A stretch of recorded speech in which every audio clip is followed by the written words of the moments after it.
Satu rahasia dalam Al-Quran yang kalau Anda lakukan ini, maka rizki bukan hanya Allah berikan pada orang itu, tapi semua anggota keluarga dan kerabatnya akan diberikan bagiannya. Allah angkat derajatnya. Begitu derajat diangkat, angkat derajatnya, maka dia akan mendapatkan perlakuan istimewa lebih daripada hamba biasa. Hidupnya bahkan suami sudah nggak ada, single parent, sendirian, harta terbatas. Berpikir bagaimana caranya, ya Allah, dunianya nyaman, akhirat dapat banyak pahala. Dan pasca salat. Subnya tentang ragam rizki dalam Al-Quran. Ragam rizki dalam Al-Quran dan Sunnah. Ya. Saya akan lebih lambat untuk menguraikan supaya mudah untuk dipahami. Hati-hati, pembahasan ini akan melahirkan rahasia besar yang tidak banyak orang mengetahuinya. Orang dulu sudah praktekkan dan berhasil, dan kita berharap mudah-mudahan Allah turunkan kepada kita juga, ya. Perhatikan sini. Hadis riwayat Ibnu Majah, nomor hadis 925, yang telah kita bahas di pertemuan lalu, bahwa ada doa yang sering dibacakan oleh Nabi Sallallahu Alaihi Wasallam setiap selesai menunaikan salat. Doanya sangat singkat. Allahumma inni as'aluka ilman nafi'a wa rizqan thayyiba wa amalan taqabbala. Ya Allah, hamba mohon kepadamu, anugerahkan hamba ilmu yang bermanfaat, rizki yang terbaik, dan mohon terima amalan hamba ini. Kemudian ada rumus dalam Al-Quran, setiap doa kalau sudah dipanjatkan, maka mesti diikhtiarkan. Karena doa itu bersanding dengan ikhtiar. Mustahil Allah sekadar mengabulkan kalau tidak ada ikhtiar. Misal, saya telah contohkan Quran surah ketiga Ali Imran ayat 35 sampai 37. Ibunda Maryam Hannah bermohon kepada Allah sejak mengandung. Ya Allah, mohon jadikan anak ini anak yang soleh, terjaga dari maksiat, dekat denganmu. Apakah cukup dengan berdoa? Tidak. Awas, hati-hati. Ketika kemudian dilahirkan setelah berdoa itu, kemudian bertahap lahir, maka apa yang dikerjakan? Beliau ikhtiarkan doanya dengan ikhtiar yang luar biasa. Supaya anaknya soleh, dicari pengasuh yang soleh. Nabi Zakaria. Makanya saya sering katakan, kalau Anda pengen anaknya baik, maka cari guru-guru yang baik. Anak ingin pintar, cari guru yang pintar. Anak ingin pintar dan baik, maka cari guru yang pintar dan baik. Sekolahkan di tempat-tempat yang baik. Yang kedua, ibu bapaknya bikinkan mihrab, tempat untuk belajar khusus dan tidak terganggu dari perbuatan yang kotor. Ini rumus pada kita. Begitu anak lahir, Anda didik, carikan guru yang baik, cari sekolah yang baik, yang selain membuat dia pintar, mendekatkan dia dengan Allah Subhanahu wa Ta'ala. Itu rumus. Tapi poinnya, doa tidak dicukupkan dengan permohonan, tapi harus disandingkan dengan ikhtiar. Maka demikian pula ketika kita meminta, ya Allah, berikan saya ilmu yang bermanfaat. Kita telah bahas di pertemuan yang lalu, bagaimana cara mendapatkan ilmu sesuai dengan doa yang telah kita mohonkan. Nah, ketika kita berkata, ya Allah, anugerahkan saya rizki terbaik, maka Allah tawarkan, ini ada 8 jenis disebutkan dalam Al-Quran. 8 jenis rizki yang kalau kemudian kami lakukan, kamu lakukan ikhtiarnya dengan 8 cara ini, maka kata Allah, saya akan limpahkan kepadamu rizki tanpa batas. 8 jenis ini, sebagian telah kita bahas. Kemarin kita bahas rizki dengan cara bersyukur. Sekarang kita akan bahas satu rahasia dalam Al-Quran, yang kalau Anda lakukan ini, maka rizki bukan hanya Allah berikan pada orang itu, tapi semua anggota keluarga dan kerabatnya akan diberikan bagiannya. Jadi yang dapat satu orang, yang mengerjakan satu orang, tapi yang kebagian hampir semua yang terkait dengan kehidupannya. Bapaknya bisa dapat, ibunya dapat, yang hebat, adiknya dapat, kakaknya dapat, temannya bisa dapat, gurunya bisa dapat. Rahasianya ada di Quran surah 17 ayat 31. Paling kanan sebelah atas. Quran surah 17 Al-Isra ayat 31.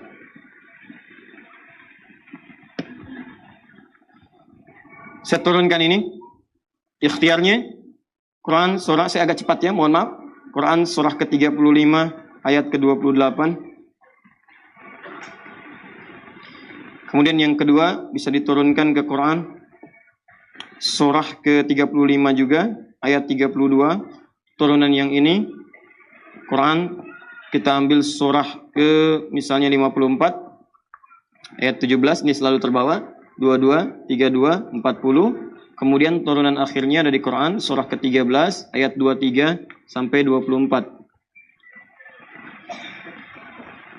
Kalau Anda naikkan ke sini, yang ketiganya Quran surah keempat, misalnya ayat ke-69. Kemudian turunan yang keempatnya bisa diambil Quran surah ke-49 ayat 13. Kalau pengen rumus paling cepat juga bisa Quran surah ke-30 ayat 21. Ya, ini 5 caranya. Anda akan berdoa, ya Allah, anugerahkan saya rezeki terbaik. Lalu Allah berikan jalan, 8 jalan. Ini cara mendapatkan rezeki terbaik. Kamu kerjakan. Kalau kamu kerjakan ini, awas. Kata Allah, saya buka 8 jenis. Kalau kamu kerjakan ini, bukan cuma kamu yang dapat. Orang-orang di sekitar kamu pun akan mendapatkan bagiannya. Baik. Apa di antaranya? Ya, nomor selanjutnya, sebelumnya telah kita bahas bagian-bagian yang lain. Sekarang kita masuk pada yang lainnya. Quran surah 17 ayat 31. Perhatikan kalimatnya. Wala taqtulu auladakum khasyata imlaq. Ada ayatnya? Nahnu narzuquhum wa iyyakum. Inna qatlahum kana khita'an kabira. Ada ayatnya? Baik, perhatikan baik-baik. Saya buka sedikit dulu pendahuluannya.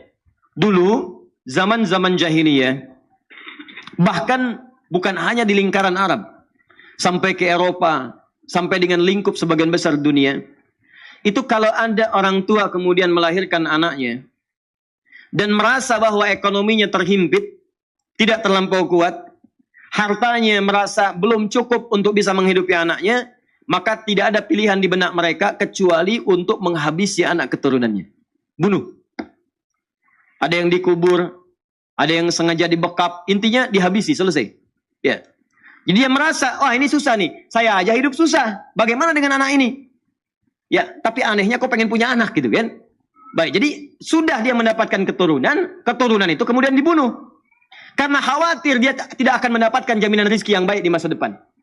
Maka Allah tawarkan satu hal yang sangat luar biasa, dibuat dalam bentuk pernyataan yang sangat tegas, tapi isinya sangat mendalam. Perhatikan baik-baik. Kata Allah, lihat kalimatnya, wala taqtulu auladakum. Hai Muhammad sallallahu alaihi wasallam, sampaikan pada umatmu, sikap umatmu, sikap umat Islam, sifat hamba-hambaku yang beriman harus beda dengan mereka yang belum beriman. Mereka yang tidak beriman tidak yakin dengan qadar dan qadar. Mereka yang belum beriman tidak tahu dengan caranya rizki didapatkan. Mereka yang belum beriman tidak tahu caranya bagaimana cepat mendapatkan rizki. Kamu yang sudah beriman mesti beda dengan mereka. Perlakukan anak-anak dengan baik, sayangi mereka dengan baik, rawat dengan baik. Jangan khawatir masalah rizkinya. Kata Allah, ketika saya anugerahkan keturunan bagi setiap hamba-hambamu yang beriman. Lihat baik-baik kalimatnya. Ketika saya berikan satu nikmat pada hamba-hambaku yang beriman, mendapatkan keturunan, maka saya sudah jamin rizkinya dari setiap yang dilahirkan itu. Saya jamin rizkinya. Perhatikan baik-baik. Kalau ada yang melahirkan dalam suasana bahkan ekonominya terasa kurang dan sebagainya, jangan khawatir, kata Allah, setiap makhluk gak mungkin hidup kecuali punya rizki. Jangankan manusia, hewan ada, yang melata ada. Pertemuan lalu saya gambarkan bagaimana cicak dengan nyamuk. Cicak dapat rizki, rizkinya nyamuk. Nyamuknya terbang, cicaknya tidak. Kan Allah hanya perintahkan kamu merayap walaupun di dinding, walaupun cuma diam-diam. Nyamuknya datang, bukan kamu yang mendatangi nyamuk. Silahkan cek. Cicak diam-diam datang seekor. Perintah Allah, kamu merayap, dia merayap, datang seekor nyamuk. Bukan cicak yang mendatangi nyamuk, nyamuknya diperintahkan oleh Allah datang ke cicak. Coba bayangkan. Datang seekor nyamuk, setelah itu, silakan. Ayo tangkap. Ya. Apalagi manusia. Tapi yang paling menarik, bagi orang beriman Allah yakinkan. Perhatikan kalimatnya. Nahdu narzuquhum wa iyyakum. Kata Allah, saya buka satu rahasia. Saya berikan kesempatan, saya bahkan bukan sekedar memberikan rezeki kepada anak yang dilahirkan itu. Tapi saya akan berikan rezeki kepada mereka yang kamu pun akan mendapat bagian dari rezeki itu. Jadi ketika Allah berikan rezeki kepada anak-anak yang dilahirkan itu, yang hebat bapaknya kebagian dari situ. Ibunya dapat, kakaknya dapat, adiknya dapat, tetangganya dapat, gurunya dapat. Pertanyaannya, apa rezeki yang dimaksudkan sampai anaknya dapat, keluarga dan kerabatnya bisa ikut menikmatinya. Maka dirincilah kemudian di ayat-ayat yang lain. Ada rezeki yang Allah turunkan pada anak, orang tua dan kerabat bisa ikut mendapatinya. Pertanyaannya, bagaimana menyiapkan seorang anak, atau dua orang anak, atau semua anak yang Allah titipkan kepada kita, sehingga dia mendapatkan rezeki yang dimaksudkan. Begitu dia dapat, orang tua dan kerabatnya ikut bisa menikmatinya. Dan hartanya halal dibenarkan oleh Allah Subhanahu wa taala. Maka sekarang, jika Anda punya titipan dari Allah, ada anak-anak, ada cucu dan sebagainya, pertanyaannya bagaimana menyiapkan anak yang seperti ini? Maka pilihannya, rinci ke ayat-ayat yang lainnya. 1. Quran, surah ke-35, ayat ke-28. Kalau Anda ingin mudah mendapatkan rezeki, di antaranya bisa Allah turunkan lewat keturunan. Dia dapat, Anda mendapatkan bagiannya. Apa di antara cirinya? Yuk, Quran surah 35 ayat 28, paling kanan sebelah bawah. Saya langsung ke tengahnya, ke tengah ayatnya. Innama yakhshallaha min ibadihil ulama. Sungguh, di antara yang punya sifat khasyah. Khasyah itu maksudnya kedekatan yang sangat dengan Allah, sehingga saking sangat dekatnya takut kalau dinilai salah oleh Allah. Ya, awas. Khasyah itu kedekatan yang sangat dengan Allah, sehingga saking sangat dekatnya takut kalau dinilai salah oleh Allah.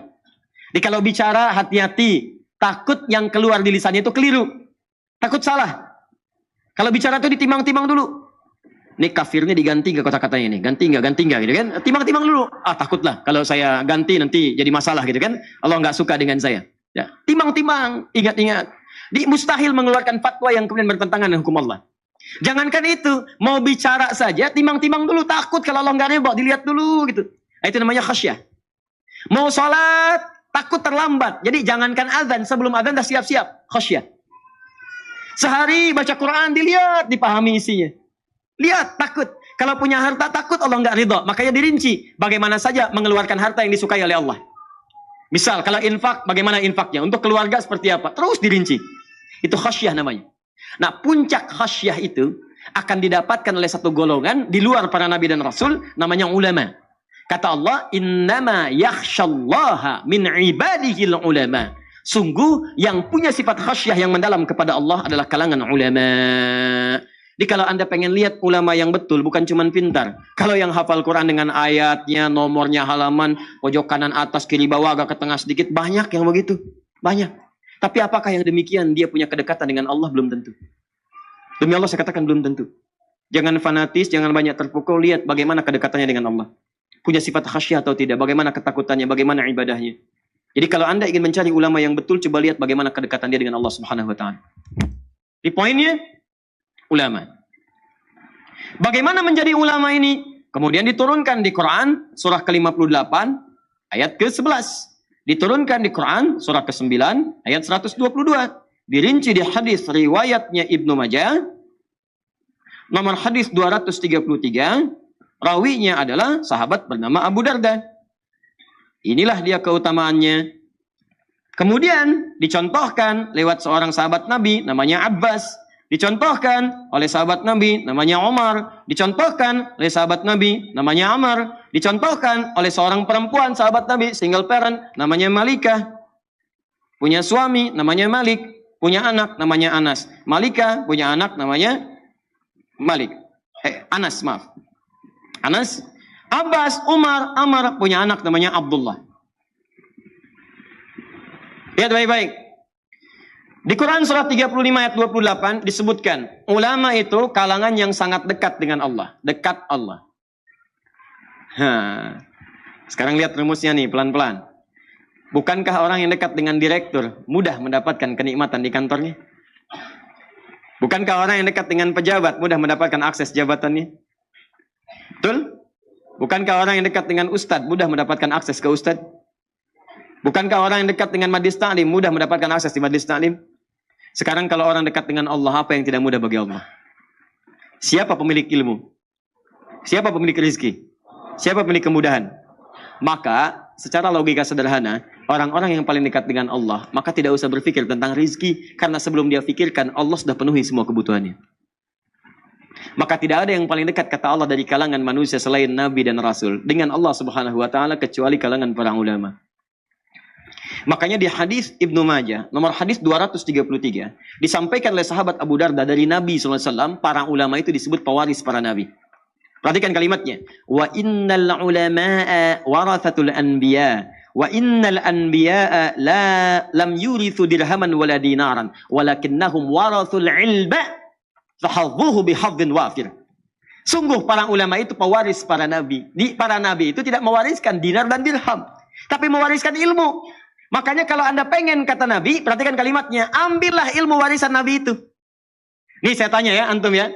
Antum dapat warisan dari orang tua. Orang tua antum nih, bukan Nabi, bukan Rasul. Mewariskan harta 1 miliar. Mau diambil gak?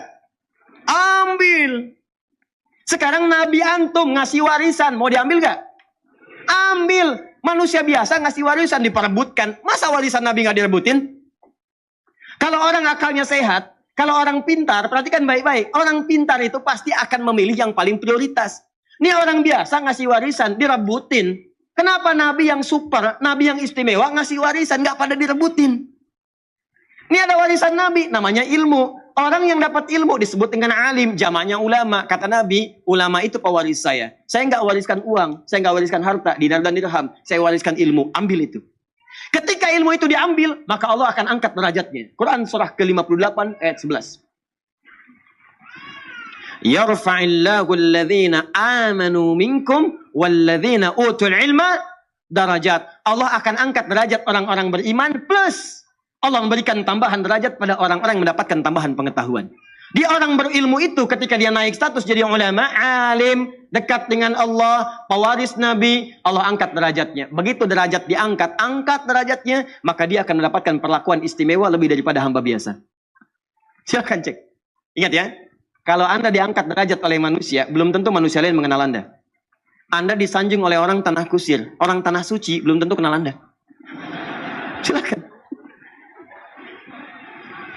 Ana Saiful bin Bendi tanah kusir. Tanah kusir kata orang Arab. Ya kenal. Tanah kusir. Silakan. Jangankan tanah suci ya, tanah abang yang nggak kenal itu kan. Anda pindah lagi nggak ada yang angkat. Tapi kalau Allah angkat derajat Anda, siapa yang tidak menyanjung Anda? Silakan cek. Melewati zamannya masih dikenal. Silakan. Anda kenal Umar bin Khattab? Kenal. Padahal mimpi aja nggak pernah ketemu. Lihat aja enggak, kenal tuh. Udah lewat 15 abad. Beliau bukan Nabi, bukan Rasul. Tapi sekarang masih dikenal. Ali bin Abi Thalib dikenal.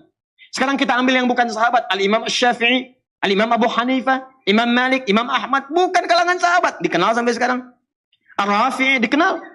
Orang-orang soleh dikenal. Bahkan yang hidup kemudian, yang baru wafat beberapa masa lalu masih dikenal. Syekh Utsaimin, Syekh Muhammad Nasruddin Al-Albani misalnya dikenal. Profesor Wahbah Az-Zuhaili dikenal. Ya orang-orang mengetahuinya, diangkat oleh Allah. Kalau sudah diangkat, sudah nggak ada yang bisa menolaknya. Ya jangankan kawan, lawan pun menuliskannya. Tanyakan pada orang-orang di barat. Tahu Umar nggak? Tahu. Mereka tahu tuh. Ibnu Sina, Al-Kindi, Al-Farabi, Al-Ghazali, Al-Khawarizmi, dan sebagainya. Dikenal oleh mereka. Bahkan karya mereka dijadikan rujukan di Eropa. Silakan cek Ibnu Sina, Avicenna, dipakai karyanya sekarang. Ibnu Rusdi jadikan rujukan sekarang. Siapa mereka? Orang-orang yang bukan sekedar mendekat kepada Allah lewat ibadahnya, tapi mereka disiapkan jadi ulama di masa depan.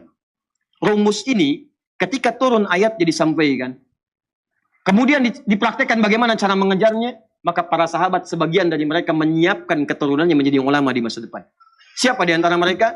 Ada yang laki-laki seperti Abbas paman Nabi, seperti Umar sahabat Nabi, seperti Amr bin As sahabat Nabi. Mereka menyiapkan anaknya, mesti ada di antara anak saya yang menjadi ulama yang dekat dengan Allah Subhanahu wa taala. Bahkan ada perempuan single parent namanya Malika.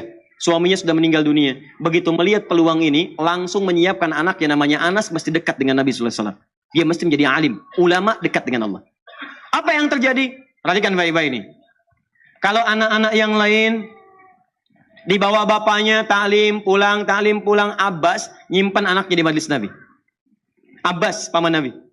Saya nggak bisa nih ikut terus majelis Nabi. Saya punya kesibukan, saya kerja, saya bisnis. Tapi saya belajar weekend, saya ke tempat Nabi. Apa yang terjadi? Nabi wafat, hafal 200 hadis. Bayangkan, paman Nabi, pengusaha, kaya, hartanya banyak. Masih sempat datang ke taklim. Nabi meninggal, hafal 200 hadis. Paman Nabi. Antum, paman Nabi bukan. Sahabat Nabi bukan. Tetangga Nabi bukan. Kerabat Nabi bukan. Bayangkan, sibuk apa antum? Sekaya apa? Antum dengan Abbas, masih kaya Abbas. Radhiyallahu ta'ala anhu. Surga, Abbas ada jaminan. Antum belum ada. Abbas hafal 200 hadis. Antum hafal berapa hadis? Enggak, coba kita renungkan itu teman-teman. Coba tanyakan kembali. Tapi yang paling dahsyat itu cara berpikirnya begini. Saya cuma hafal 200 nih. Saya hafal sedikit-sedikit, cuma sepekan datang. Anak saya mesti lebih daripada saya. Dia harus mendapatkan yang lebih daripada saya. Bapaknya itu pengusaha, Pak, orang kaya. Tapi beliau mengerti anak saya akan dapat rezeki lebih cepat daripada saya. Dia dapat, saya dapat bagiannya. Perhatikan. Maka beliau investasikan anaknya Abdullah untuk ikut di majlis Nabi. Titipkan di majlis Nabi. Berangkat bapaknya, dia tetap belajar. Belajar. Nabi wafat, bapaknya hafal 200 hadis. Abbas, anaknya Abdullah hafal 2000 hadis. Dan usianya masih 13 tahun. Hafal 2000 hadis. Nah, rumusnya apa? Rumusnya dalam ilmu hadis, kalau ada seorang ayah, bahkan ibu, ya, perhatikan, orang tua mendidik anaknya sampai kemudian anaknya bagus, tahu hadis dan seterusnya, meriwayatkan, maka nama anaknya akan dihilangkan. Nama bapaknya disebutkan. Makanya ketika Abdullah anak laki-lakinya Abbas hafal hadis, diriwayatkan oleh orang setelahnya, maka Abdullahnya dihapus. Disebutkan inisialnya anak laki-laki. Diturunkan bapaknya. Bapaknya namanya Abbas. Anak laki-laki bahasa Arabnya Ibnu. Ibnun anak laki-laki. Maka dikenal Ibnu Abbas, Ibnu Abbas, Ibnu Abbas. Nama aslinya Abdullah. Abdullah bin Abbas. Bin itu singkatan dari Ibnun. Disingkat bin. Bin itu anak laki-laki. Anak laki-lakinya Abbas. Ibnu Abbas itu anak laki-lakinya Abbas. Nama aslinya Abdullah. Kenapa dihilangkan anak laki-lakinya, disebutkan bapaknya? Untuk menunjukkan kesan bahwa, perhatikan baik-baik, anaknya bisa seperti ini karena peran orang tuanya. Yang kedua, ingin menunjukkan isyarat. Begitu hadis ini diriwayatkan, dipelajari oleh orang-orang, maka bukan cuma Abdullah yang dapat, bapaknya pun kebagian dapat dari pahala yang telah dapatkan anaknya. Bayangkan, bukan cuma dunia, rezeki akhiratnya pun dapat. Begitu anak yang dapat pahala, bapaknya kebagian di situ. Perhatikan baik-baik. Sekarang berapa banyak orang yang mengaji hadisnya Abdullah bin Abbas radhiyallahu ta'ala anhuma. Umar bin Khattab, saya pengen lebih daripada Abbas. Abbas anaknya datang ke majelis ilmu. Anak saya harus ngintip Nabi sejak berangkat dari tempatnya. Bikin beliau rumah saat di Madinah. Di depan rumahnya Nabi SAW. Dibikinkan kamar. Kamar anaknya menghadap ke arah rumah Nabi. Dibikin jendela. Jadi tahu persis. Begitu kemudian Nabi keluar rumah, sudah tahu bagaimana cara jalannya. Cara nengoknya. Seperti apa kemudian Nabi bersikap. Sampai ke majelis ilmu. Makanya anaknya Umar lebih banyak hafal hadis dibandingkan anaknya Abbas. Anaknya Abbas hafal 2000 hadis, anaknya Umar 2800 hadis. Anaknya Amr, lihat Amr bin As, Abdullah bin Amr bin As. Anaknya Abbas tahu kemudian hadis, tahu tafsir. Anaknya Umar ngintip-ngintip Nabi, tahu juga hadis. Anak saya mesti tambah hadis plus fikih. Maka sejak kecil diajarkan langsung hadis fikih, hadis fikih, hadis fikih. Usia 9 tahun udah minta ke bapaknya, "Pak, saya pengen nikah karena saya sudah hafal bab nikah." Paham fikih dan sebagainya. Anak Abbas nunggu di majelis ilmu. Anak Umar dibikinkan rumah. Malikah seorang single parent. Satu anak. Punya anak namanya Anas. Beliau melihat yang satu ke majelis Nabi, yang satu ngintip-ngintip. Anak saya nggak usah nunggu, nggak usah ngintip, datang ke rumah Nabi. Digandeng, dibawa, disampaikan. Ya Rasulullah, ini anak memang kelihatan masih kecil, tapi dia punya kemampuan kuat. Tolong jadikan pembantu Anda. Tolong jadikan pembantu Anda. Nanti kalimat ini akan ditiru oleh orang-orang setelahnya untuk mencari celah bagaimana caranya anak ini bisa dekat dengan ulama. Maka cara paling mudahnya bawa ke rumahnya supaya mempelajari semua apa yang ada dalam rumahnya. Jadi kalau di luar rumah cuma lihat di luar saja. Tapi kalau di dalam rumah kan kelihatan semuanya. Bagaimana saat akan tidurnya, bagaimana saat makannya, bagaimana saat minumnya, dan sebagainya. Maka Nabi tersenyum, beliau tahu. Kata ibunya ini, kata Malikah, ambil anak saya sebagai pembantu. Nabi tahu. Ini paling pengen belajar. Pengen belajar. Kata Nabi, ya dia boleh membantu saya. Datang ke rumah. Belajar di rumah Nabi. Setelah Nabi wafat, membantu Nabi wafat, maka setelah wafat itu ditanya, "Hei Anas, selama kamu membantu Nabi, apa kalimat yang paling sering didengar dari Nabi?" Kata Anas, "Tahukah kalian, selama saya membantu Rasulullah, hanya satu kalimat yang sering saya dengar dari Nabi. Ya Anas, madza akhdumuka?" Anas, apa yang bisa saya bantu? Rasulullah SAW. Anas, apa yang bisa saya bantu? Oh, kalau ada pembantu begitu enak banget ya, Pak. Datang ke rumah, saya pengen jadi pembantu. Apa yang bisa saya bantu? Wah, karena semua dikerjain sendiri. Piring, selesai makan, bisa cuci. Ada yang kemudian sobek, jahit, bisa jahit sendiri itu. Ya, itu yang luar biasa. Dan Anas kemudian meriwayatkan hadis yang sangat banyak setelah peninggal Nabi SAW. Poinnya adalah, kenapa mereka berlomba mengejar itu semua? Karena ada janji yang disebutkan oleh Allah, derajatnya akan diangkat, dekat dengan Allah, dan rizkinya akan dijamin. Begitu rizki dapat, bukan cuma dunia, akhiratnya kebagian. Kalau para sahabat nggak mikirin dunia, Pak, dunia itu udah selesai. Maksud saya, mereka sudah paham, ini dapat, gak ada masalah. Yang mereka pikirkan akhirat. Makanya ketika dititipkan anaknya, investasi terbesarnya akhirat. Tapi Anda tahu nggak? Orang yang mendapatkan akhirat, udah otomatis dunianya dijamin. Itu rumusnya. Sederhana, jika kalau akhirat dapat, dunia pasti akan dapat. Akhirnya apa yang terjadi? Orang-orang setelahnya, maka menyiapkanlah misi ini, ditempuh kemudian jalan ini, maka orang-orang sepeninggal Nabi, sahabat menyiapkan. Sahabat mewariskan, tabi'in mengikuti. Tabi'in mengikuti. Maka muncullah orang-orang hebat setelah zaman sahabat, untuk mengejar keutamaan dari Al-Quran ini, bagaimana caranya? Hidupnya bahkan suami sudah nggak ada, single parent, sendirian, harta terbatas. Berpikir bagaimana caranya, ya Allah, dunianya nyaman, akhirat dapat banyak pahala. Maka rumus pertama ditempuh. Imam Asy-Syafi'i punya seorang ibu. Begitu lahir kemudian tumbuh berkembang di Gaza, sekarang di Palestina, wafat ayahnya. Itu sendirian bu, single parent. Berjuang bagaimana cara mendapatkan ketenangan dalam rumahnya, plus mendapatkan pahala akhiratnya. Maka diputuskan anak saya mesti menjadi ulama. Jadi ulama. Maka dididik oleh beliau. Nih rumus cepatnya, perhatikan baik-baik. Dicari orang-orang yang hebat di masanya. Siapa ulama yang bisa mendidiknya? Dititipkan di situ. Begitu kemudian mau belajar, gendong. Sampai mendengar puncak ilmunya ada di Mekah pada saat itu. Maka berangkat beliau membawa anaknya ke Mekah. Jalan sampai dengan ke Mekah. Dititipkan di kalangan para ulama. Setelah tumbuh remaja, Imam Syafi'i diutus. Syafi'i, saya mendengar imam paling bagus sekarang perkembangan ilmu ada di Irak. Kamu berangkat ke Irak. Semua dilakukan untuk bisa menjadikan anaknya menjadi seorang alim. Apa yang terjadi? Ibunya berusaha, jadi ulama. Begitu kemudian tumbuh berkembang, jadi remaja, hafalannya kuat, siap menjadi seorang alim. Kata ibunya berangkat ke Irak, di sana sedang muncul perkembangan ilmu. Begitu berangkat ke Irak, teman-teman, apa yang terjadi? Setahun, 2 tahun, datang rombongan ulama Irak, berhaji ke Mekah. Ulama-ulama Irak datang ke Mekah berhaji. Begitu berhaji, yang disebut semua Syafi'i. Qala Muhammad bin Idris Syafi'i. Nyampe itu suara ke telinga ibunya saat di Mekah. Begitu mendengar, segera disusul. Itu siapa Syafi'i katanya? Siapa Syafi'i? Kata ulama-ulama Irak ini, dia adalah seorang anak muda yang luar biasa. Dia asalnya dari Mekah sini. Bahkan ibunya ada di Mekah katanya. Ibunya ada di Mekah, asalnya dari Mekah sini. Sekarang sedang di Irak. Dia menjadi panutan ulama nomor 1 di Irak. Asy-Syafi'i. Kata ibunya, tahukah engkau Syafi'i itu anak saya? Tahukah engkau Asy-Syafi'i anak saya? Begitu tahu Syafi'i anaknya, Masya Allah anak ibu. Langsung ibunya dihormati. Langsung dimuliakan. Macam-macam. Perhatikan, Syafi'i yang berhasil, ibunya, tolong kalau kamu kembali ke Irak, sampaikan pada Asy-Syafi'i, dia telah saya izinkan kembali ke sini.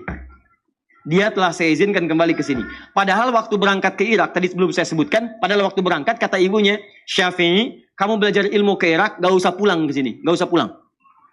Kamu belajar ilmu ke Irak, gak usah pulang. Saking pengennya anak jadi ulama, gak usah pulang, kata ibunya. Kesana aja. Begitu sudah mendengar Syafi'i jadi ulama, kata ibunya kepada ulama Irak, katakan pada Syafi'i, dia boleh pulang sekarang. Pada kalimat awalnya, nggak usah pulang. Bahkan ada riwayat mengatakan, nanti aja ketemunya di surga di akhirat. Berangkat aja, nanti ketemu di surga di akhirat. Begitu mendengar anaknya sudah jadi ulama, silahkan pulang. Begitu disampaikan kepada Asy-Syafi'i di Irak, senangnya luar biasa. Kata Asy-Syafi'i, saya akan pulang. Begitu tahu akan pulang, mendengar guru besar akan pulang, semua orang-orang Irak itu menyiapkan bekal untuk Syafi'i. Ada yang ngasih unta, ngasih makanan, ngasih ini bekal, sampai terkumpul 100 ekor unta. Plus dengan isinya. Bayangkan, Asy-Syafi'i nggak pernah tercatat. Asy-Syafi'i pernah kerja di perusahaan A. Asy-Syafi'i pernah berdagang. Asy-Syafi'i pernah bisnis. Disiapkan jadi ulama, begitu mau pulang ke Mekah, semua perangkatnya disiapkan langsung. Allah turunkan. Semua orang ngasih. Berangkat. Kitabnya kemudian dibawa di tangannya, naik beliau ke untanya, 100 ekor unta ngikutin plus dengan murid-muridnya. Begitu sampai di gerbang Mekah belum sampai ke Mekah, kan ada batas haram ya? Ada batas haram.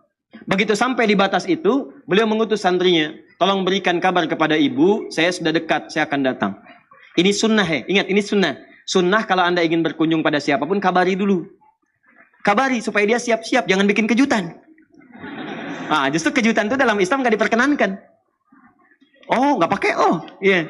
Supaya orang itu nggak repot, tiba-tiba Anda datang, dia kan merasa nggak enak gitu. Ya. Jadi kalau bisa tuh sampaikan, agak dekat-dekat nggak apa-apa, saya di jalan nih mau berkunjung, itu sunnah. Sunnah sampaikan, supaya dia bisa siap-siap. Begitu diutus santrinya datang kepada ibunya, diketok, disampaikan, siapa kamu? Saya muridnya Syafi'i. Beliau sudah di perbatasan akan datang ke sini, menemui ibu. Asy-Syafi'i bawa apa? Masya Allah Bu, Syafi'i jadi orang hebat. Sekarang begitu datang, orang ngirim-ngirim unta. Ada 100 ekor unta dengan beliau. Lengkap dengan isinya. Saya suruh dia ke Irak untuk belajar, bukan cari unta. Bilang sama Syafi'i, gak usah datang ke sini, balik lagi ke Irak. Bilang sama Syafi'i, gak usah datang, balik lagi. Muridnya bengong. Hah? Balik lagi, ketika bertemu Imam Syafi'i disampaikan, Syekh, gimana tadi? Kata ibu, balik lagi ke Irak. Balik lagi. Kamu bilang apa sama ibu saya? Saya bilang, Syekh udah jadi saya besar, ulama besar, datang dengan 100 ekor unta. Kamu salah. Kenapa kamu bilang begitu?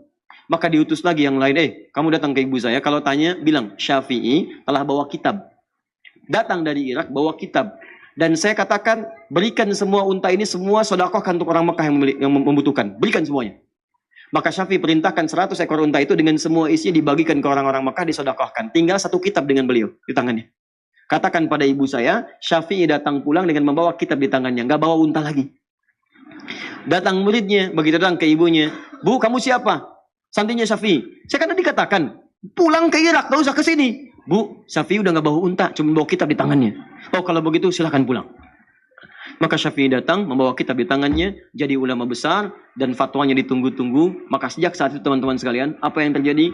Ibunya sejahtera, kehidupannya pun tenang, dunianya gak difikirkan, semuanya dijamin. Allah langsung yang jamin, sangat dekatnya dengan Allah. Mau makan, makanan sudah ada, semua ragamnya ada. Mau minum, jenis minuman sudah ada yang halal-halal. Mau berangkat, kendaraan sudah ada. Nggak pesan, tiba-tiba kendaraan datang. Bayangkan, akhiratnya dapat, dunianya dapat, dan hidupnya pas butuh ada, pas datang. Mau haji, jalan akses dibuka semua. Yang datang ulama besar, akses dibuka semua. Mau berangkat, pengawalan ada, nyaman, gak usah repot, gak usah macem-macem. Alim ulama. Begitu melihat demikian suksesnya ditiru oleh ibu yang lain. Ibunya ini adalah ibu seorang nanti muridnya Asy-Syafi'i yang kelak jadi ulama besar juga. Lahir tahun 163 Hijrah. Ibunya ini juga single parent, punya seorang anak namanya Ahmad, punya bapak namanya Hambal, dikenal dengan Ahmad bin Hambal. Ahmad bin Hambal itu Imam Ahmad muridnya Imam Asy-Syafi'i yang kelak kemudian jadi ulama besar, hafal 1 juta hadis. Imam Ahmad sama. Itu jangan dikira ibunya itu kalau musim dingin malamnya, itu Bu, masak air Bu malam-malam. Single parent Ibu bayangkan. Masak air, diangetin, anak diwuduin dulu. Begitu sudah wudu, digendong, diantar ke majelis ilmu. Ibunya nungguin di luar, selesai bawa lagi. Investasi itu begitu anaknya jadi, dewasa, senang semuanya. Bukan cuma anaknya, ibunya dapat, saudaranya dapat, kerabatnya dapat. Lihat sekarang. Perhatikan ketika seseorang menjadi alim ulama. Fokus, lihat baik-baik. Jangankan ulama lah, jadi ustadz aja. Begitu seorang jadi ustadz, lihat. Bukan cuma ustadz yang ditunggu. Ibunya dicari tahu siapa ibunya. Siapa bapaknya. Setiap yang dekat dengannya jadi akses. Kakaknya, adiknya, kerabatnya, tetangganya. Setiap makanya nggak ingat, jadi ingat sekarang. Oh, saya pernah sekelas dengan dia di SD. Saya pernah sekelas dengan dia di SMP. Saya pernah tetangga dia. Saya pernah gini dia. Dan sebagainya. Padahal sebelum jadi ustadz belum tentu kenal. Semua itu bisa terbuka. Dan yang paling dahsyat teman-teman sekalian, begitu anak Anda masuk dalam kategori alim ulama, maka semua kebutuhan dunia akan dicukupkan oleh Allah. Ringan. Silahkan cek. Mau haji, orang nunggu 25 tahun. Ini dicari-cari. Pak, bisa nggak bimbing kami? Pak, bisa nggak travel gini? Boleh saya haji, tapi boleh nggak ibu saya ikut? Pak, jangankan ibu, bapak ikut boleh, kakak ibu boleh, anak boleh, silahkan. Bapak kami kasih kuota deh, 10 orang, silahkan ikut. Orang nunggu 25 tahun, dia cuma nggak nunggu, ditawarin, 10 orang boleh ikut. Saya ini ulama bukan, syekh bukan, ustadz ilmu masih dikit. Tiba-tiba ketemu dubes Saudi. Syekh Adi, ini ada yang mau haji. Terus gimana? Antum ikut ya, berangkat. Antum jadi amir. Amir. Gimana sih amir? Saya kan bukan ulama besar, bukan biasa-biasa, ilmu saya sedikit. Pokoknya antum ikut. Terus bagaimana dengan yang lain? Yang lain siapa? Saya punya ibu, saya punya kakak. Saya berikan 24 jatah. Anda bayangkan, saya ini ustadz kecil, ilmu masih sedikit. Ulama juga bukan, saya juga bukan. Anda bayangkan, cuma berusaha untuk belajar sedikit-sedikit, dapat sedikit, dikasih jatah haji plus 24 orang. Kemarin kami berangkat. Teman-teman, ada yang ustadz, ada yang ini lagi, ada yang macam-macam berangkat. Dan saya lihat, Masya Allah, ternyata teman-teman saya ustadz semua. Ustadz Fulan dengan istrinya, Ustadz Fulan dengan ibunya, Ustadz Fulan dengan anaknya. Bayangkan, ternyata beliau itu, dubes yang kemarin baik orang itu, Dr. Usama itu. Baik orangnya. Ternyata beliau mengumpulkan satu gelombang khusus yang beliau kemudian apresiasi dari kalangan para ulama dan tokoh-tokoh yang punya jasa terhadap Islam. Diberangkatkan tuh. Anda bayangkan. Jadi kalau Anda ingin mendapatkan bagian kenikmatan, jadikan satu di antara anak-anak jadi ulama. Masa nggak ada yang jadi satupun?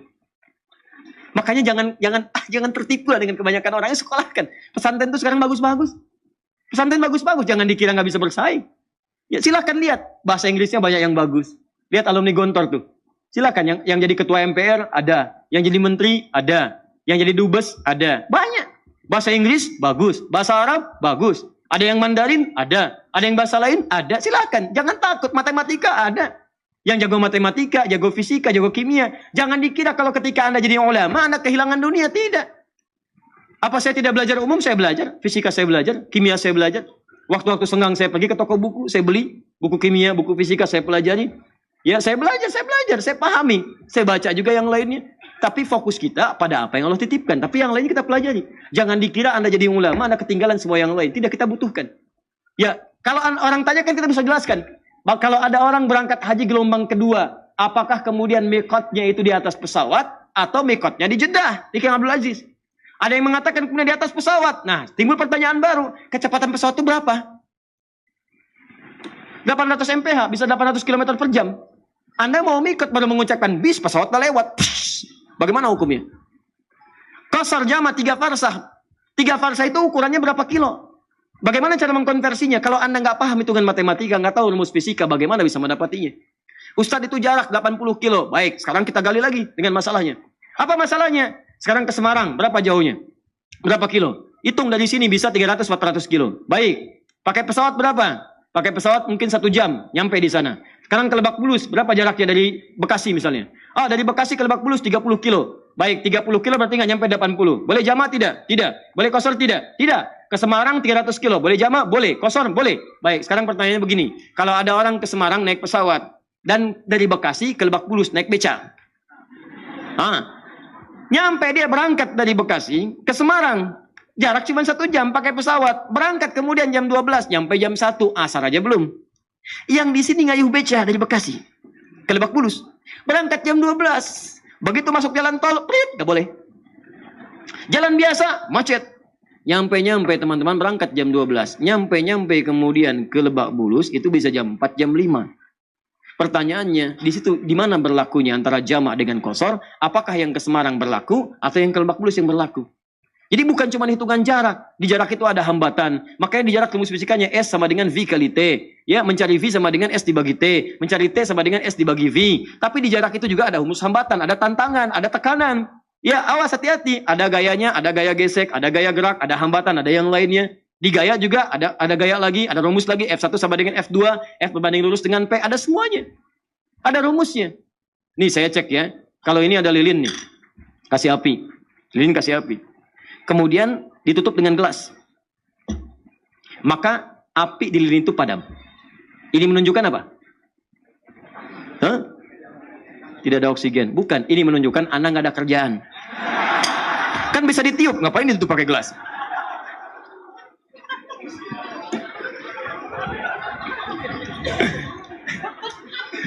Bisa ditiup kok pakai gelas ditutup. Sudah. Nah, maka yang pertama, kalau Anda ingin mendapatkan rezeki yang tenang, maka jadikan satu di antara anak Anda jadi ulama. Umum juga boleh. Jadi dokter yang hafal Quran.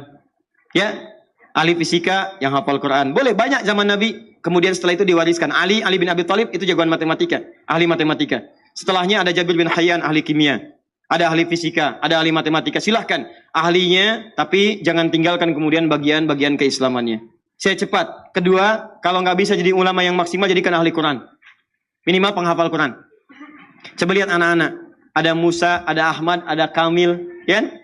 Ada Rais yang kecil-kecil. Itu banyak anak-anak datang ke Bekasi. Kemudian juga kita ngobrol-ngobrol. Antum tahu apa yang terjadi? Kemarin saat kami berangkat, ada Rais yang kecil.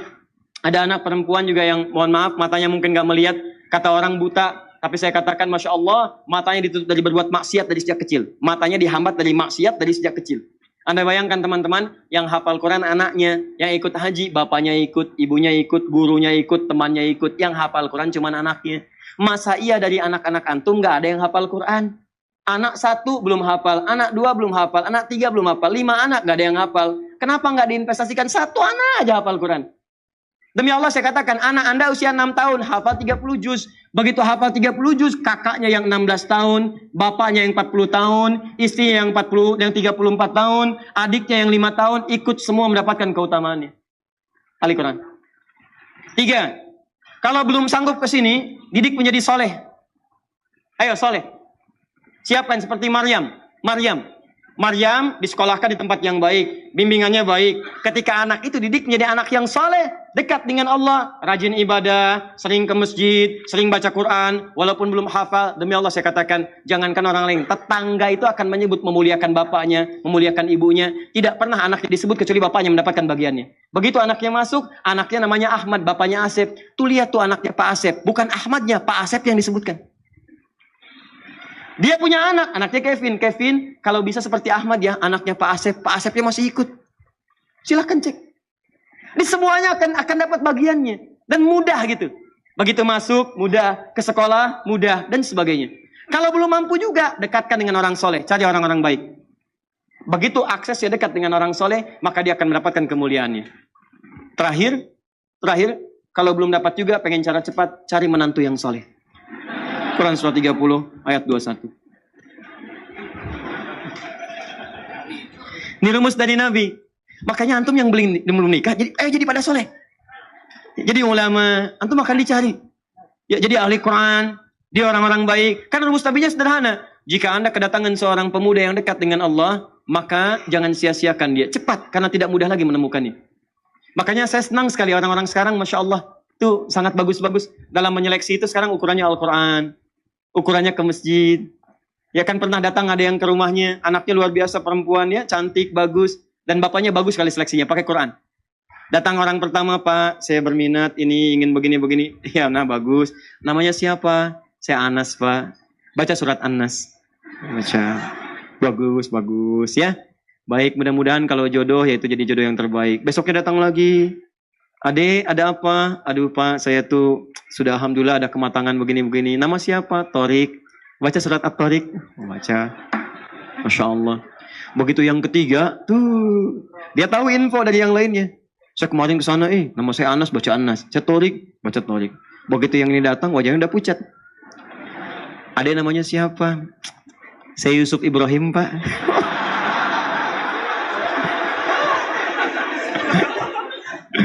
Aduh, udah harapan tipis tuh kan. Oh, kalau begitu baca. Oh sebentar Pak, sebelum disuruh baca. Tapi panggilan sehari-hari, kulhu.